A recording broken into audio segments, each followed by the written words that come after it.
A'udzu billahi minasyaitonir rajim. Bismillahirrahmanirrahim. Astaghfirullah rabbi wa atubu ilaih. Walhamdulillahi rabbil alamin. Wassalatu wassalamu ala asyrafil anbiya'i wal mursalin, habibina wa habibi rabbil alamin wa syafi'i dzunubina ajma'in, Abil Qasim Muhammad. Allahumma shalli ala Muhammad wa ali Muhammad wa ala alihi at-tayyibin at-tahirin al-ma'sumin al-muntajabin. Ya Allah, ya Tuhan kami, selalu bergelora dada kami karena kami selalu memasukkan ke dalamnya dosa-dosa dan maksiat. Ya Allah, ya Tuhan kami, seakan pula ada taufan di dalamnya karena kedahsyatan dan besarnya dosa-dosa yang kami lakukan. Maka dari itu, ya Allah, turunkanlah penangkal daripada taufan itu, dan turunkanlah penangkal dari ombak yang selalu bergelora dalam dada kami dengan maghfirah dari sisimu. Ya Allah, ya Tuhan kami, berlembutlah selalu kepada kami, datanglah kepada kami dengan maafmu, walaupun kami selalu datang kepadamu dengan bermaksiat kepadamu, sehingga kami tidak berputus asa untuk mencarimu, dan minimalnya pada sebelum mati kami telah kembali kepadamu sesempurna kembali. Amin ya rabbal alamin. Amma ba'du. Assalamualaikum warahmatullahi wabarakatuh. Saya mencari-cari topik cukup rumit, dan pada malam ini saya ingin menyampaikan beberapa hal mengenai kalam Allah Subhanahu wa ta'ala, sebagaimana yang diwahyukan dalam banyak ayat. Misalnya, wa ma kana li basyarin ayyukallimahullah illa wahyan aw min wara'il hijab, atau dalam satu ayat yang lain minhum man kallamallah, dan sebagainya. Sebab mengenai pembahasan kalam Allah ini begitu hebatnya pada generasi pertama Islam, atau ya generasi tabi'in, sehingga teologi pada zaman itu dikenal dengan nama ilmu kalam. Sebelum membahas kalam, karena di sini menyangkut dengan yang kita akan bahas adalah kalamullah, sehingga akan identik dengan salah satu sifat Allah, yaitu mutakallim. Maka perlu saya ingatkan lagi saudara-saudara sekalian kepada sifat-sifat Allah sebagaimana yang telah kita bahas terdahulu. Malam ini saya akan lengkapi pembahasan yang telah lalu dan mengulangi beberapa hal secara ringkas. Dulu kita telah membahas apa yang disebut sifat, kan? Tauhid sifat. Pada globalnya, tauhid sifat adalah seluruh sifat-sifat Allah sebenarnya dan hakikatnya adalah kesempurnaan. Jadi Allah alimun, Allah qadirun, Allah hayyun, wujudun, dan sebagainya itu adalah sifat. Jadi menggambarkan adanya satu sifat kesempurnaan.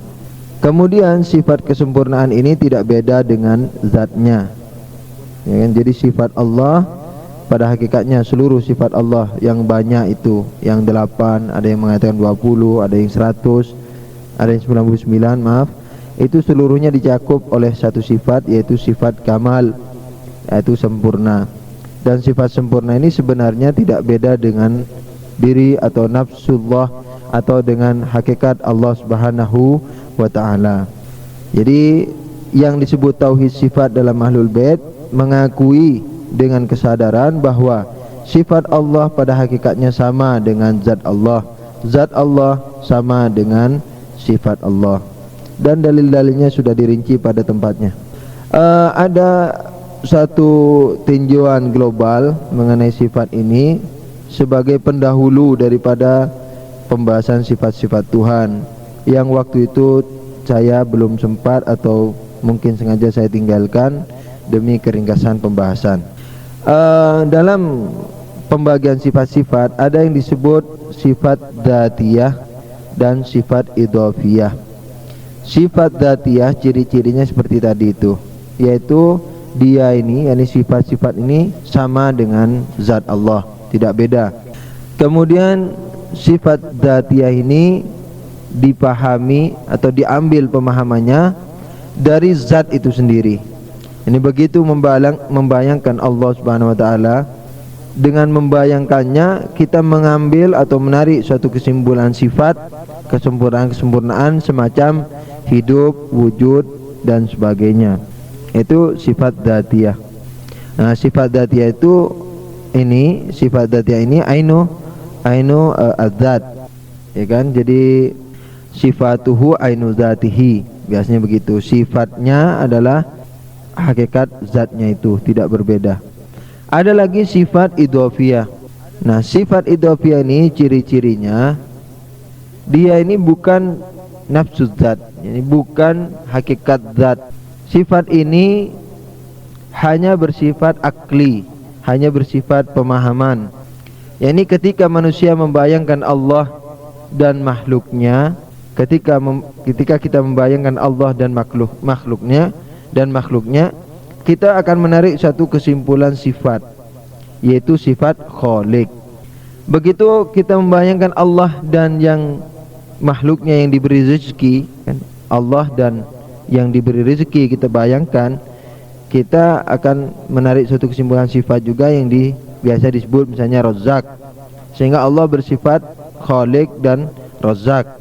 Ketika kita bayangkan Allah dan nabinya, karena Allah menyampaikan wahyu-wahyunya, maka kita tarik suatu kesimpulan sifat juga, misalnya mutakallim, yang berbicara dan sebagainya.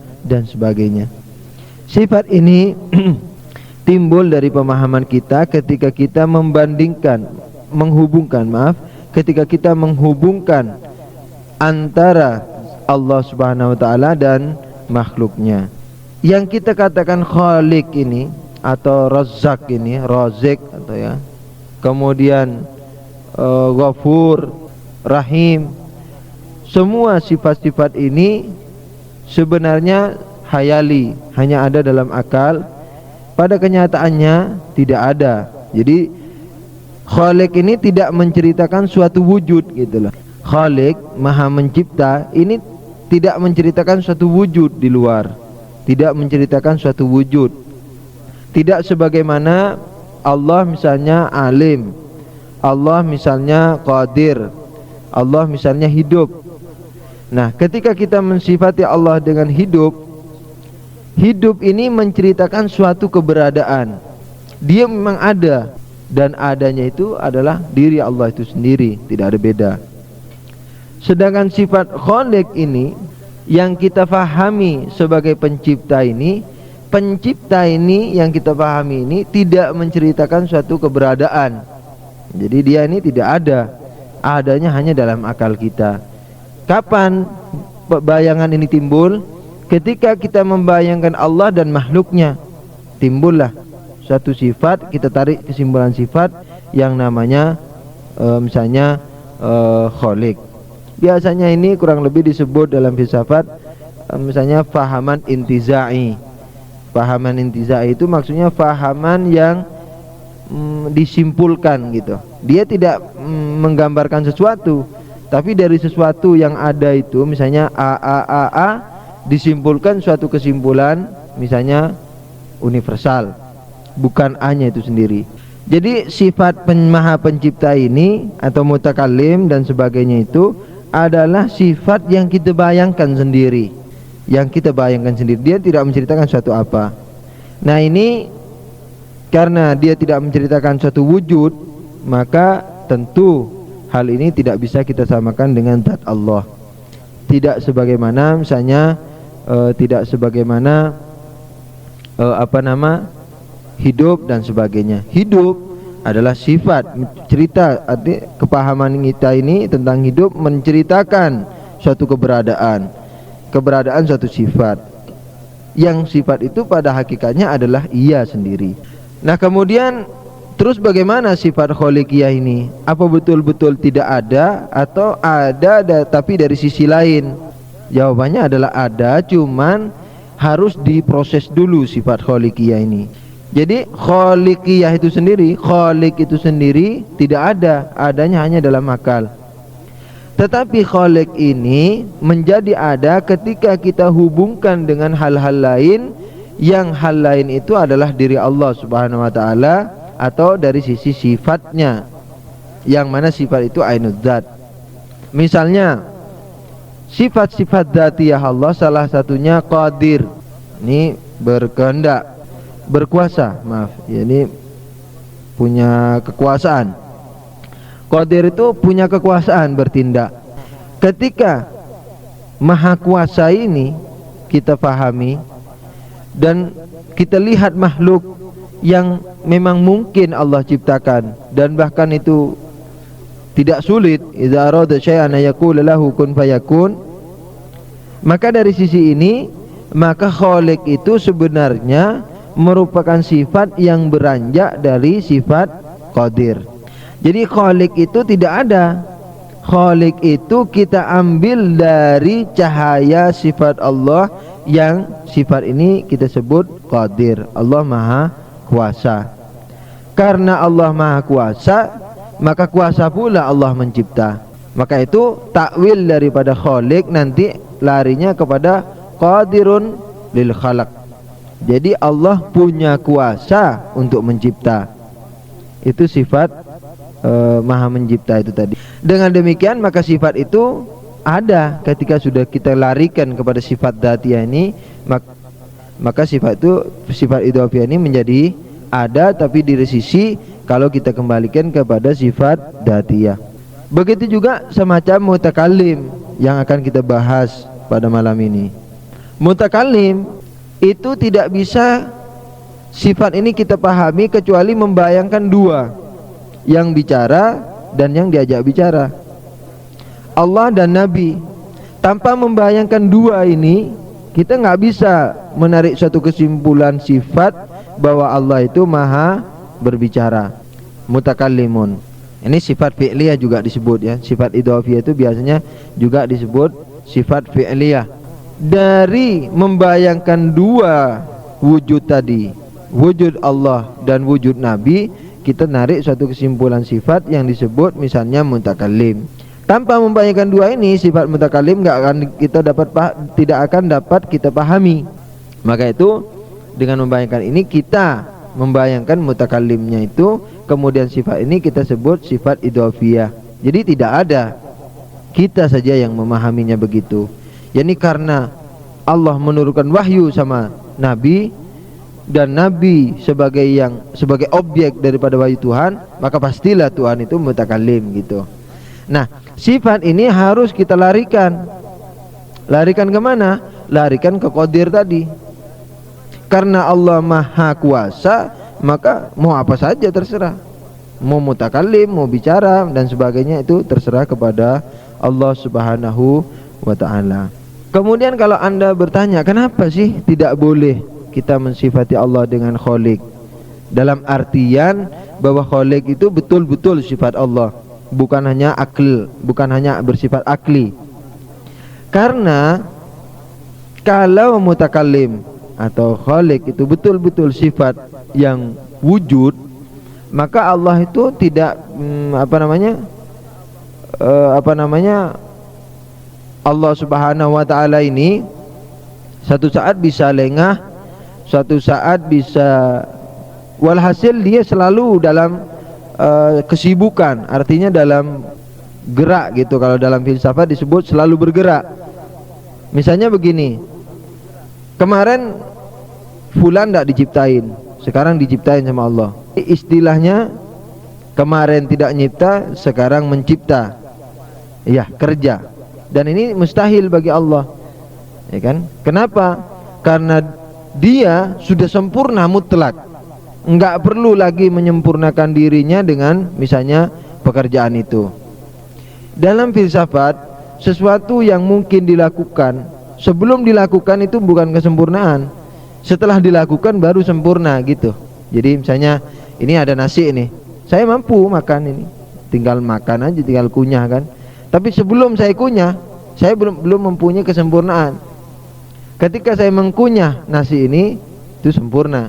Jadi saya untuk menambah kesempurnaan saya, walaupun saya tidak sulit untuk mengunyah nasi ini, saya harus ambil nasi itu, harus diwujudkan gitu. Pekerjaan mengunyah itu harus diwujudkan, baru saya bisa bertambah kesempurnaannya. Nah, kalau Tuhan begitu keadaannya, maka Tuhan selalu berproses, selalu menyempurnakan dirinya. Hal ini tidak mungkin. Kemudian juga, ya kan, ini juga berhubungan dengan misalnya ilmu Tuhan, ya kan? Ilmu dari satu sisi, alim memang saya sebut tadi dari sifat dzatiyah, tapi dari satu sisi sifat idhofiyah. Ilmu ketika kita larikan ilmu Tuhan itu kepada diri Tuhan sendiri, Allah Maha mengetahui dirinya, maka ilmu ini disebut ilmu dzatiyah. Ilmu Allah yaitu Allah itu. Tapi ilmu Allah tentang makhluk ini disebut sifat idhofiyah. Ini ketika tahu bahwa kita ada di sini, berarti ketika kita bayangkan Allah, ketika kita bayangkan Allah dan objeknya semacam kita di majelis ini, maka kita tarik kesimpulan sifat dan mengatakan bahwa Allah itu apa? Maha mengetahui. Nah, pengetahuan yang sifat idhofi ini kalau kita wujudkan, maka Allah selalu berproses. Kemarin nggak tahu kalau kita mau duduk di sini, Tuhan. Setelah kita duduk baru tahu. Itu kalau sifat idhofiyah ini mau diwujudkan. Nah, tapi telah dibuktikan dalam filsafat bahwa sifat idhofiyah ini nggak ada. Dia bercerita hayalan saja, tapi hayalan yang bermanfaat. Yani ketika dibayangkan Allah dan makhluknya, kita tarik kesimpulan sifat khaliqiyah. Ketika kita bayangkan Allah dan objeknya yang diketahui, kita tarik sifat maha mengetahui. Nah, maha mengetahui ini hanya adanya di akal kita. Di luar nggak ada, dia tidak cerita sesuatu. Maha mengetahui ini, yang ada hanya Allah dan makhluknya, sudah. Maka dari itu ini harus kita larikan kepada misalnya maha qadir tadi, maha berkehendak. Jadi berkehendak untuk apa saja, sehingga dengan demikian maka akan lari kepada sifat dzatiyah, yang mana sifat Allah itu adalah nafsud dzat. Sifat Allah hakikatnya adalah ya sifat Allah pada hakikatnya ya zat Allah itu. Nah, dengan demikian maka sifat idhofiyah ini adanya hanya dalam akal kita. Shallu ala nabi, Allahumma shalli ala Muhammad wa ali Muhammad. Jadi ala kulli hal bahwa seluruh sifat-sifat Allah semacam alim, tetapi alim kepada makhluknya, ini kalau diwujudkan maka berarti Allah berproses terus. Yatakamal. Kemarin nggak tahu kalau kita mau duduk, sekarang tahu. Dan kalau begitu syariatnya jadi harbatah, jadi rusak. Barangkali yang Allah ketahui bahwa bulan puasa di bulan Ramadan itu baik pada waktu itu, sekarang mungkin puasa bulan Ramadan enggak baik lagi. Ketika Allah turunkan pertama kali puasa Ramadan, puasa wajib puasa di bulan Ramadan, di waktu turun perintah ini pasti Allah ketahui bahwa Ramadan adalah bulan yang baik. Maka itu waktu itu juga Quran diturunkan. Tapi barangkali sekarang sudah berubah dan Tuhan dulu nggak tahu kalau sifat idhofi ini mau diwujudkan loh. Dan sekarang mungkin Ramadan, puasa Ramadan mestinya sudah Syawal nih. Ramadan nggak bagus, mungkin iklim zaman atau bagaimana sehingga Ramadan ini tidak bagus. Jadi nggak bisa la nastati an na'tamid 'ala din. Akhirnya kita nggak bisa mempercayai agama. Jadi yang diturunkan syariat ini ya sesuai dengan zaman dahulu. Tapi anehnya ya, ini sebenarnya dipakai ini oleh orang-orang ini, orang muslimin sebagian yang intelektual ini, intelektual yang nggak benar ya, bukan intelektual yang intelektual yang nggak benar maksud saya. Ini dikatakan misalnya syariat ini sesuai dengan orang bangsa Arab saja, negara kita nggak cocok ini, misalnya kan. Oh, karena orang Arab banyak syahwatnya tinggi katanya, maka mereka melihat rambut satu helai aja sudah syahwat. Nah, kita enggak, katanya orang Jawa, ayam adem. Maka itu enggak perlu hijab. Sampai diseminarkan satu zaman mungkin di Jakarta ini apa di Bandung, kumpul itu mufassirin, intelek, ahli psikologi, ahli sosial, atau enggak tahu sudah macam-macam. Akhirnya menyimpulkan bahwa hijab itu ya tidak mesti, dan batas minimal atau batas maksimal yang boleh ditunjukkan adalah misalnya tangan sampai siku, kepala sampai leher, kaki sampai lutut. Itu kesimpulannya. Iya, kaul-kaul semacam ini sebenarnya kalau kita hubungkan dengan sifat idhofiyah tadi, maka sebenarnya mereka meyakini bahwa ilmu Allah selalu berubah-ubah sesuai dengan perubahan makhluknya. Dulu Fulan Ahmad nggak ada, Allah nggak tahu kalau Fulan Ahmad wajahnya bagaimana. Setelah Fulan Ahmad dicipta, baru Allah tahu. Nah, itu jadi berproses terus. Nah, ini tidak demikian, maha suci Allah daripada proses-proses semacam itu. Karena Allah kalau anda memahami dengan baik argumen siddiqinnya Mullah Sadra ridwanullah alaih, semua masalah bisa teratasi dengan baik, yaitu mengenal hakikat wujud. Kemarin kan bahwa ada itu tidak terbatas, ada adalah ada tidak akan pernah bertemu, tiada. Ada tidak ada karena yang lain adalah tiada. Ada adalah ada. Sehingga kalau ada adalah ada ini, maka tidak pernah ada kekurangan. Dia tidak tahu. Nah, kalau tidak tahu jadi mengandung tiada. Padahal ada bertolak belakang dengan segala artian tiada ini. Maka dengan mengenal ada saja sudah bisa diatasi bahwa seluruhnya berarti Allah sudah ada. Ada bimanal ada. Dengan demikian sudah tidak perlu mengkompliti lagi, karena tidak pernah punya kekurangan apa-apa. Tidak perlu berproses lagi kemudian menambah ilmu-ilmu pengetahuannya. Ilmu Allah ini sebenarnya pembahasan yang paling ajib. Jadi bagaimana sih Allah mengetahui makhluknya? Masa bisa? Kalau saya belum dicipta, dengan setelah dicipta kan lain. Nah, itu pengetahuannya. Di filsafat juga masih ada perbedaan di zaman-zaman dahulu, kecuali sekarang sudah mulai semakin kuat. Ada yang mengatakan bahwa Tuhan tahu secara global, rincinya nggak tahu, global saja. Sebab kalau rincinya tahu, rinci ini kan selalu bergerak, berproses. Sekarang saya ngomong A, bentar lagi nih B, bentar lagi C. Ini kan detailnya. Kalau detailnya tahu, maka Tuhan selalu berubah. Jadi yataharrak. Ini sebagian mengatakan begitu. Jadi mengatakan bahwa Tuhan tahu secara global saja, nggak tahu rinci. Ada yang mengatakan Allah tahu global, tapi dalam globalannya itu mengandung rinci. Nah, terakhir ini ya Mullah Sadra juga. Mullah Sadra ini super, pokoknya belum ada dalam sejarah Ahlul Bait khususnya, selain imam loh tentunya. Artinya ulama di kalangan filosof yang seberjasa Mullah Sadra ini, yaitu tadi mengatakan bahwa wujud dari ada itu tadi, dari argumen siddiqin bermuaranya. Jadi ada itu adalah ada, dan ini ada bukan karena yang lain, sebab selain ada adalah tiada. Nah, ada ini adalah ada dengan sendirinya, dan ada ini mengadain yang tiada. Jadi ada yang tapi yang mengandung tiada. Seperti saya ini ada kan, tapi saya misalnya Abu Ammar, saya tidak mempunyai ilmu Faisal, saya tidak mempunyai misalnya sifat, misalnya sifat-sifat sifat-sifat kecerdasannya, sifat-sifat sabarnya yang ada di Faisal saya nggak punya. Jadi walaupun saya ada, tetapi diapit atau dilingkari atau dinaungi oleh naungan-naungan yang namanya tiada-tiada ini. Nah, ada yang tapi masih dibatasi dengan tiada-tiada ini menjadi ada karena ada yang hakiki tadi.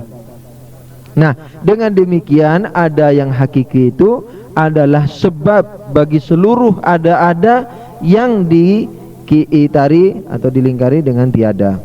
Karena ada itu adalah sebab dari seluruh ada yang terbatas ini, maka berarti seluruh kesempurnaan yang dimiliki oleh yang diitari oleh tiada-tiada ini dimiliki oleh si ada itu.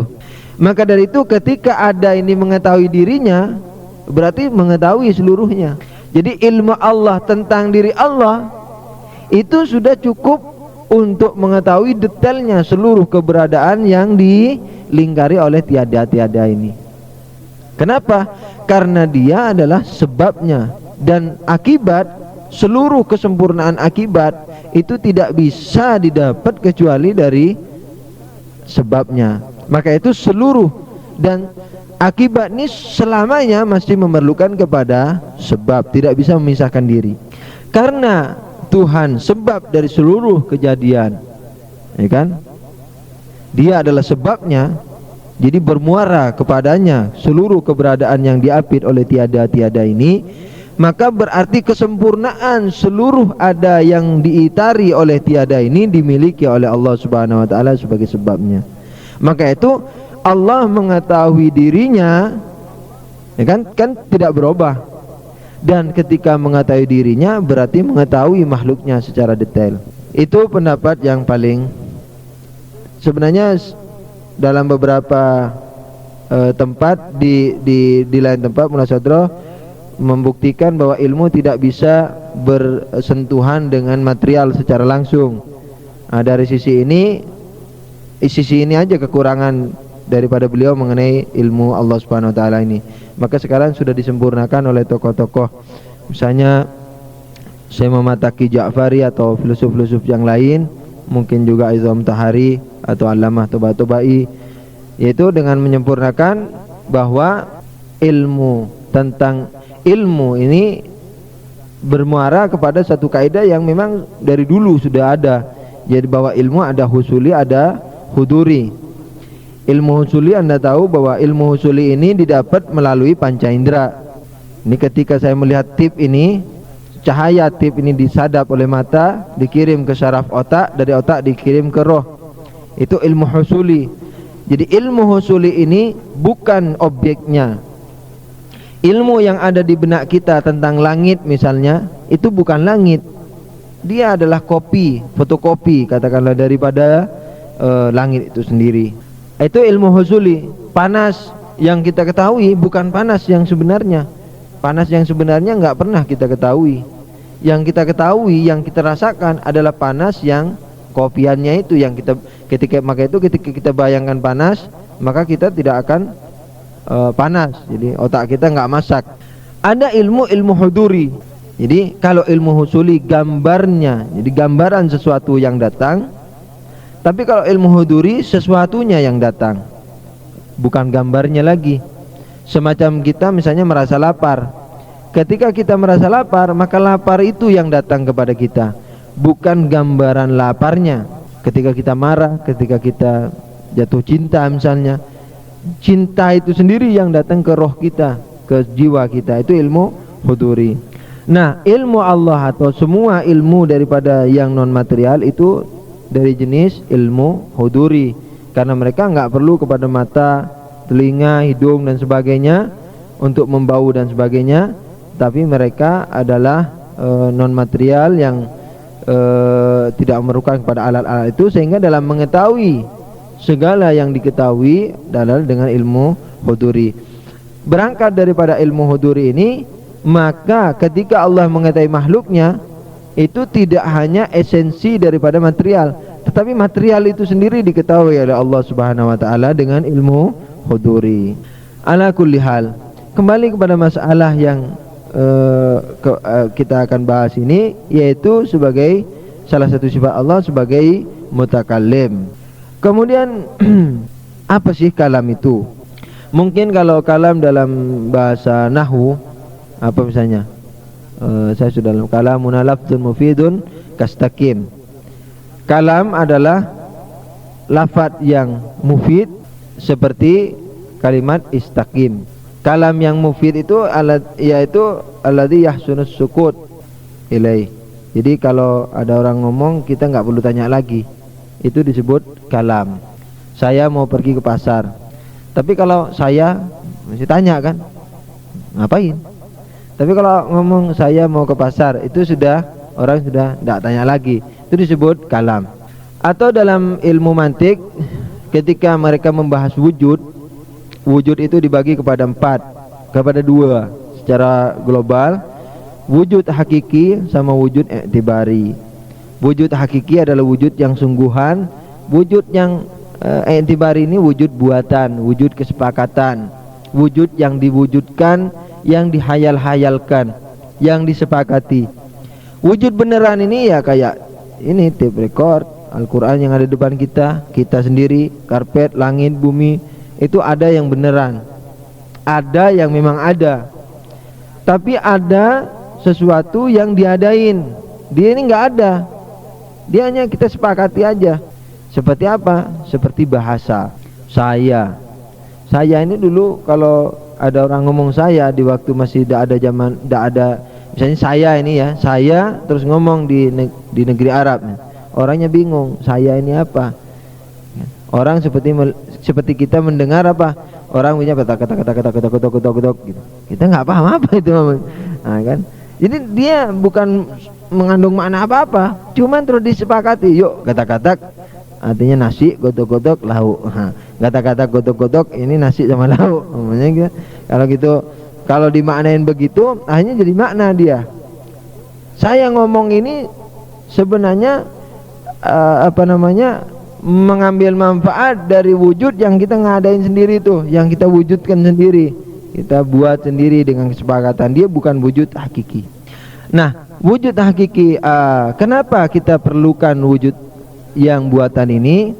Karena apa? Karena manusia untuk mengeluarkan isi hatinya kepada yang manusia yang lain tidak bisa selalu mendatangkan makna-makna. Misalnya ketika saya mau mengatakan ini kunci, kan? Tidak bisa selalu saya bawa kunci ini, saya pegang, saya tunjukin kepada Anda. Sebab apa? Kadang-kadang saya mau kunci ini nggak ada di sini, tapi saya mau bercerita, saya punya kunci hilang. Kuncinya nggak bisa saya tunjukin, maka itu nggak mampu saya membawa kuncinya terus saya tunjukin kepada Anda. Maka manusia perlu kepada sesuatu yang memudahkan dia untuk berkomunikasi. Begitu juga tidak mungkin makna-makna ini selalu dibawa. Misalnya mau cerita harimau, saya melihat harimau besar, ditunjukin, yuk diajak ini, yuk kita pergi ke hutan, kita lihat di situ, wah ada harimau, dimakan duluan sama harimaunya.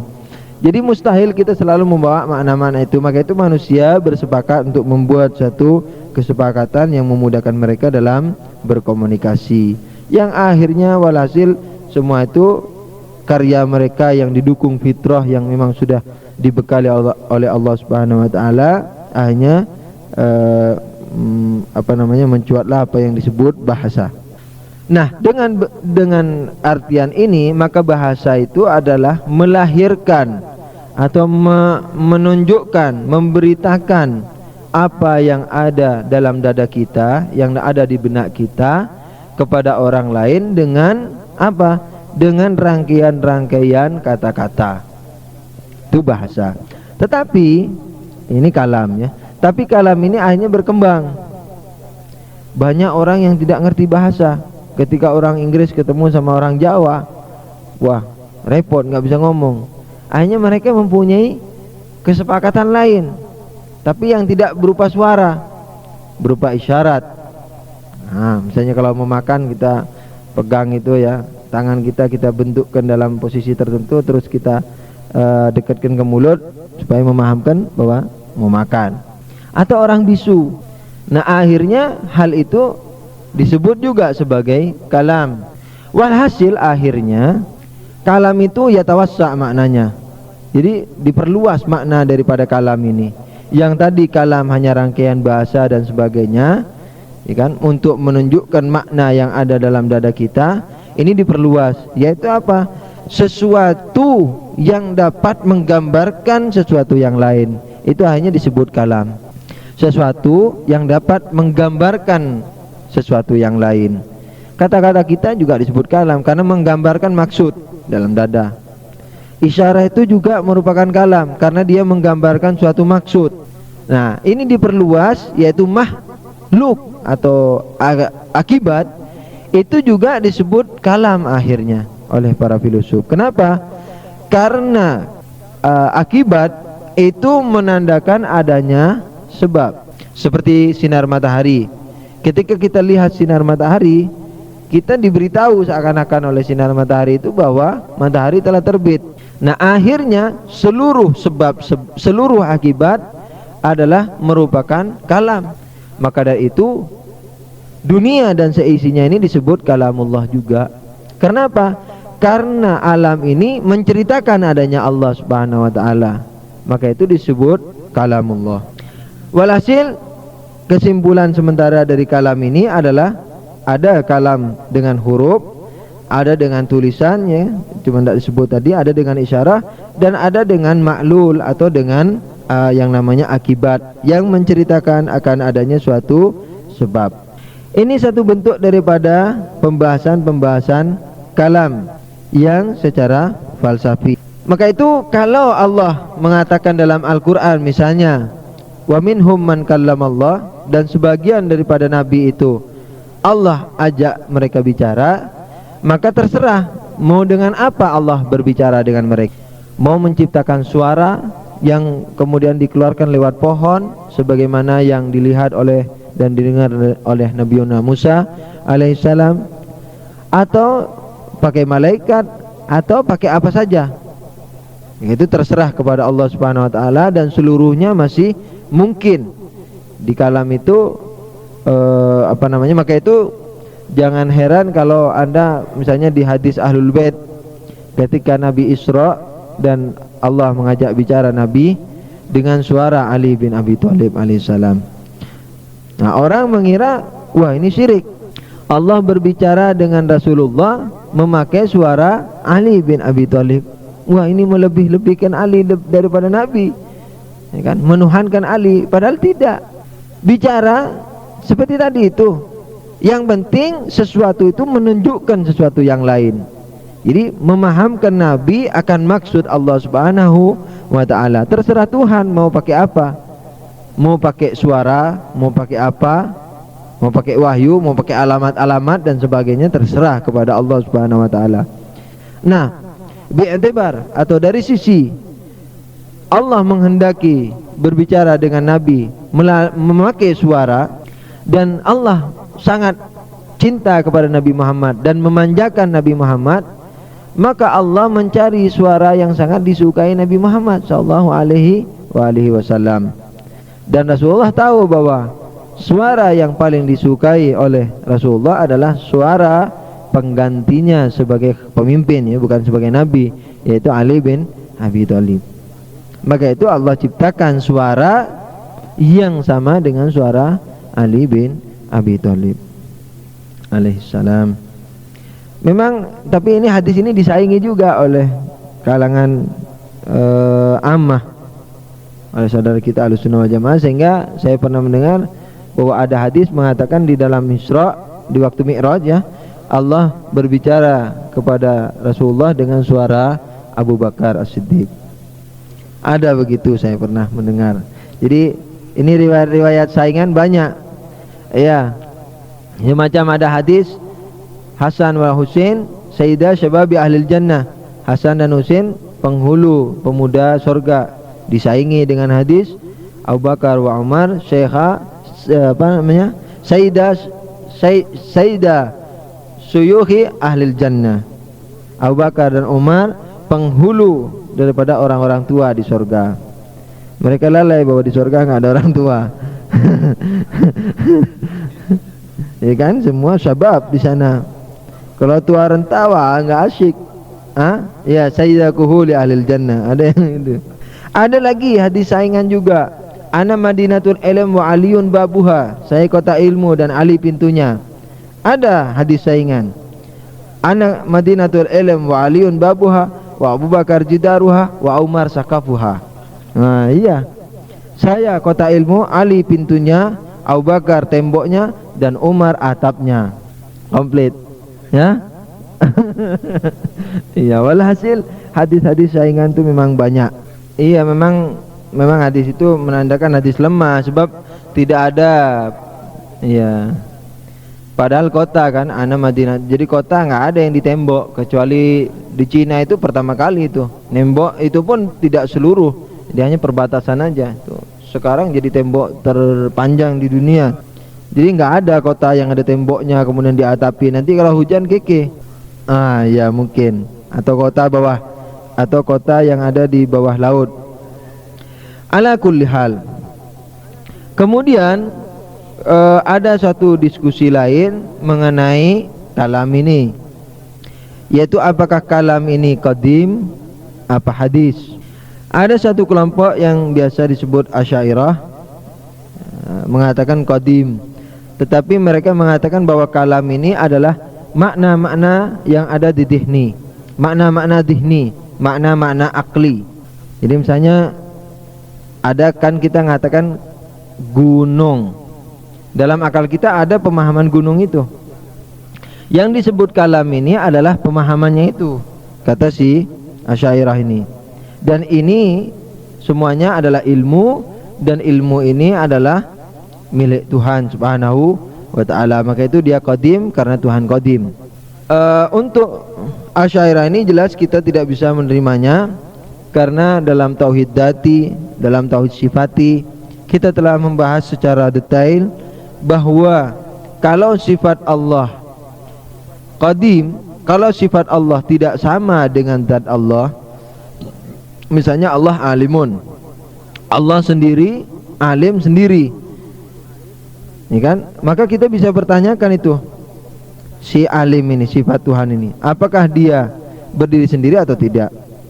Kalau berdiri sendiri, maka berarti sama-sama qadim. Allah qadim, alim juga qadim. Maka ini kalau sifat Allah globalnya 8 ditambah zat Allah menjadi 9, menjadi 9 nitas.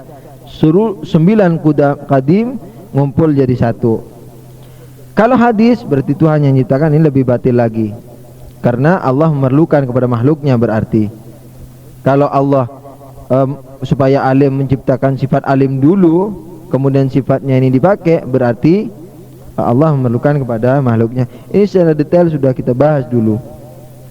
Walhasil mustahil ini kata-kata Asy'ariyah kita terima. Ada yang mengatakan bahwa kalam itu adalah hadis.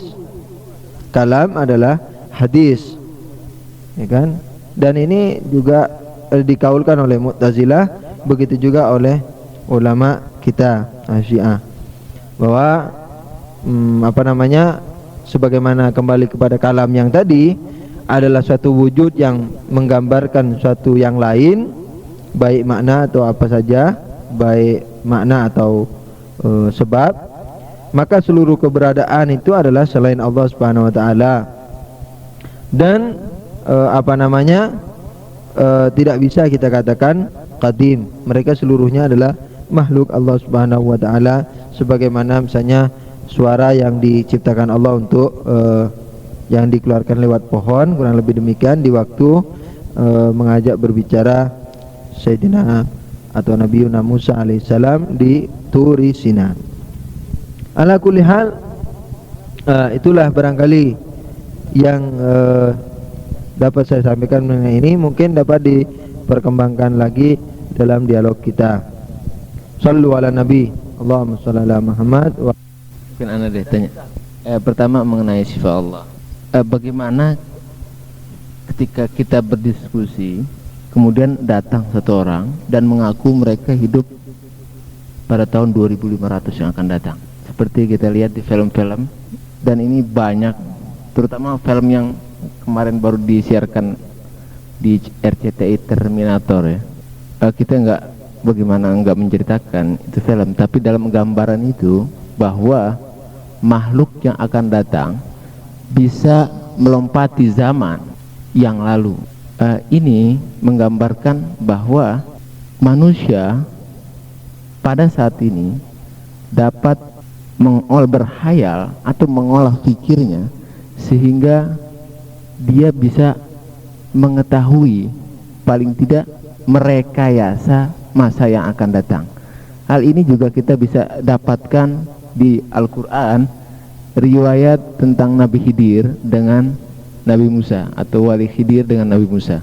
Dari cerita antara Nabi Khidir dan Musa kita dapat menarik kesimpulan bahwa Nabi Khidir mengetahui zaman yang akan datang, kejadian-kejadian yang akan datang. Nabi Khidir mengetahui, seperti peristiwa dibunuhnya anak kecil, Berarti Nabi Khidir mengetahui persis apa yang akan terjadi, apa yang akan dilakukan oleh anak kecil ini. Dia akan durhaka kepada orang tuanya, maka dari itu dibunuh. Begitu juga kejadian-kejadian selanjutnya. Ahli ini menarik kesimpulan bahwa apakah yang diketahui oleh Nabi Khidir tentang peristiwa yang akan datang telah terjadi bagi Nabi Khidir dan belum terjadi bagi Nabi Musa, karena dia mengetahui ilmunya. Bismillahirrahmanirrahim. Tadi ada pertanyaan walaupun bukan masalah. Kalau begitu menurut Ahlul Bait misalnya Quran adalah hadis. Ya, memang demikian, hadis tidak qadim. Kemudian mengenai pengetahuan-pengetahuan di masa yang akan datang yang diketahui oleh manusia dan yang diketahui oleh Allah Subhanahu wa taala, ini ada dua permasalahan yang dipertanyakan. Yang dipertanyakan dengan satu dasar pemikiran, yaitu apakah makhluk atau insan semacam Wali Khidir misalnya yang mengetahui yang akan datang itu pernah mengalami atau tidak.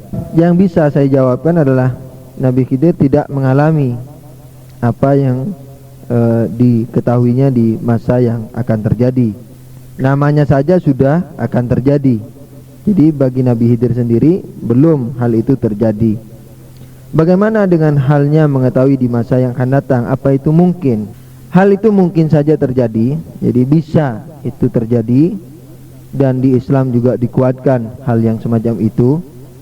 Sebagaimana misalnya semacam ketika Anda angkat butir telur, satu butir telur mentah, misalnya di ketinggian tertentu di atas batu, misalnya tinggi 2 meter. Kemudian Anda mau lepas ini 5 detik lagi. Sebelum Anda lepas, Anda bisa tahu dengan seyakin-yakinnya bahwa setelah saya lepas nih pasti pecah. Padahal belum terjadi. Cuman pengetahuan kita ini jaraknya dekat. Atau misalnya ada apa namanya ya, perang misalnya. Kadang-kadang ada alternatif. Misalnya satu orang berkelahi nih, sama-sama jago, sampai 2 hari 2 malam berkelahi. Tapi kita tahu bahwa sampai mati ini, karena kaidahnya begitu. Sebelum mati kita sudah mengetahui. Atau misalnya orang diikat, dia bunuh diri, tidur di rel kereta api. Besok mau datang kereta api. Kalau orang tidak pergi, nah itu pengetahuan kita di masa depan, tetapi masih bersyarat, tidak mutlak. Kalau orang ini tidak pergi dan bulan depan ada kereta api lewat, pasti orang ini mati. Bersyarat, tapi pengetahuannya pasti pada masa depan. Hal-hal itu memberikan gambaran kepada kita bahwa mengetahui di luar jangkauan manusia umumnya itu dapat diketahui, mungkin adalah hal yang mungkin dan bukan hal yang mustahil. Dalam Ahlul Bait lebih-lebih ya, dalam Ahlul Bait diyakini bahwa seluruh imam, khususnya ketika mereka dalam aktif memerintah ya, dalam misalnya pada zaman Imam Hasan, pada zaman Imam Musin ya kan, itu mereka tahu seluruh yang dilakukan manusia ini. Itu diyakini di Ahlul Bait. Dan ini ada dalam Al-Quran, dikatakan bahwa malu, kurang lebih demikian, wa qul i'malu fasayarallahu a'malakum wa rasuluhu wal mu'minun. Berbuatlah kamu sesuka hati, niscaya perbuatanmu akan dilihat Allah, nabinya dan orang-orang mukmin. Orang-orang mukmin ini khusus bil khusus adalah a'immah Ahlul Bait alaihissalam. Dan ini juga sesuai dengan logika kita, logika agama. Misalnya dulu pernah saya contohkan, misalnya Imam Mahdi ini ada keluar sekarang, umpamanya ajarallahu farajahu syarif di Mekah. Kemudian kita datang ke beliau minta nasihat. Dalam keadaan misalnya dahi kita hitam karena banyak sujud. Kemudian kita selalu qomat kamit, zikir, Quran di tangan, di kocek misalnya di kantong, tasbih di tangan, selalu diputar. Datang ke imam, wahai imam, nasihatilah aku. Kalau imamnya tidak tahu banyak hal, dia akan mengatakan, nasihatku adalah istiqomahlah anda dalam keadaan ini. Anda sudah baik dan pertahankan kebaikan ini. Tapi kalau imam sebagai imam yang memang imam, Anda kemarin atau Anda pada 10 tahun yang lalu punya hutang sama namanya Joko, jalannya Trunojoyo nomor 45. Sekarang sudah mati dia, dan tinggal ahli warisnya yang terbesar namanya Edi, ada di jalan misalnya Wahid Hasim nomor sekian. Kau harus bayar itu, nanti kau akan ditagih di akhirat. Nah itu, walaupun orangnya orang Jakarta, imamnya di Mekah, kan? Dan peristiwanya 10 tahun yang lalu. Nah, kunci-kunci gaib itu adalah memang dalam Ahlul Bait dibukakan oleh para imam kepada khalifah-khalifah yang telah dipilihnya di muka bumi ini untuk mengemban amanat Allah Subhanahu wa taala. Ya, jadi istilahnya mereka diberi kunci ilmu-ilmu yang karena mereka memang sudah berhak menerima kunci itu, karena Allah Subhanahu wa taala Maha Suci dan mereka telah mensucikan diri mereka, berhak mendapatkan itu. Kalau dalam filsafat, pernah guru saya menerangkan begini, di langit ini ada 2 kitab, kitab bersyarat, kitab mutlak. Kitab mutlak itu biasa identik disebut dengan Lauhul Mahfud, kitab yang terjaga. Nah, kitab di bawahnya kitab yang bersyarat. Orang yang mensucikan diri, yang dia yasluk ilallah, dia beranjak menuju ketinggian akhlak dan kesempurnaan. Ketika dia sampai kepada yang bersyarat ini, dia tahu walaupun belum terjadi tapi dengan syarat. Ya Faisal, kalau besok ente temui orang itu, ente akan berhasil bisnisnya. Nah itu. Tapi bersyarat kalau ente temui. Kalau nggak ditemui kau nggak berhasil. Misalnya seperti itu. Tapi kalau dia beranjak lagi dengan akhlaknya, mensucikan sampai menyentuh yang namanya Lauhul Mahfud itu, maka dia mengetahui bahwa si Faisal ini mau pergi atau enggak, itu juga sudah tahu. Oh, Faisal nggak pergi ini besok, nggak berhasil berarti. Gitu. Nah, ini istilahnya bisa dicapai ketinggian itu dengan ketinggian akhlak. Akan halnya dengan Allah Subhanahu wa taala, apakah Allah telah mengalami kejadian yang akan datang itu karena Allah mengetahui dengan sempurna? Maka pertanyaan ini sebenarnya perlu ditinjau kembali. Allah Subhanahu wa taala sebagaimana Anda ketahui qadim. Zaman dan tempat itu adalah hadis, makhluk. Jadi Allah tidak terikat dengan zaman, tidak terikat dengan tempat. Maka itu pertanyaan, apakah yang akan datang Allah tahu dan mengalami, ini perlu diralat. Sebab yang akan datang, yang telah lalu, sekarang tidak punya arti bagi Allah Subhanahu wa taala. Karena Allah keluar dari lingkaran dan ikatan yang namanya zaman. Sebelumnya, sesudahnya, kemarin, 1000 tahun lagi, itu semuanya zaman. Tidak berlaku untuk Allah Subhanahu wa taala karena mereka atau zaman ini adalah makhluk daripada makhluk Allah Subhanahu wa taala. Maka itu waktu Imam Ali tanya, "Aina Allah?" Di mana Allah? Jawabannya, Allah yang menciptakan di mana itu. Maka tiada di mana bagi Dia. Maka itu sebelum dan sesudahnya tidak berarti bagi Allah. Cuman dari satu sisi kadang-kadang memang kita mengatakan bahwa Allah mengetahui yang akan terjadi. Apa maksud daripada kata-kata ini? Maksud kata-kata ini bukan directly atau bukan secara langsung kepada ilmu Allah, tetapi kita majazan, secara majazi kita telah menisbahkan zaman itu kepada Allah. Begini, karena Allah mengetahui fulan, ya kan, yang kemarin fulan ini belum lahir dan sekarang lahir, maka mengetahui pada sekarang. Kemarin belum ada, maka tidak diketahui. Seakan-akan begitu. Yakni dari terikatnya makhluk atau dari sisi terikatnya si objek itu sendiri, maka seakan-akan Tuhan Allah sebagai subjeknya seakan-akan terkondisi juga dengan kondisi yang telah mengitari objek, yakni sesuatu yang diketahui Allah. Karena dia terkondisi dengan zaman dan tempat, maka seakan-akan Allah sebagai yang mengetahui yang diketahui tadi seakan-akan juga terkondisi oleh zaman dan tempat. Maka itu kita katakan Allah mengetahui sebelumnya, sesudahnya, dan pada saat terjadi. Sebenarnya kata-kata itu juga kata-kata itu sebenarnya majasan, secara majasi. Sebelum sesudah nggak ada artinya bagi Allah, karena seluruhnya itu adalah zaman, dan zaman adalah makhluk Allah, dan karena makhluk Allah maka tidak bisa membatasi Allah Subhanahu wa ta'ala. Mudah-mudahan yang kita lakukan mendapat ridha dari Allah Subhanahu wa ta'ala. Kalau ada kekurangannya, mudah-mudahan Allah memaafkan dan melengkapi. Kalau ada kesalahannya, mudah-mudahan Allah juga memaafkan kita dan memberikan bimbingan kepada yang benar.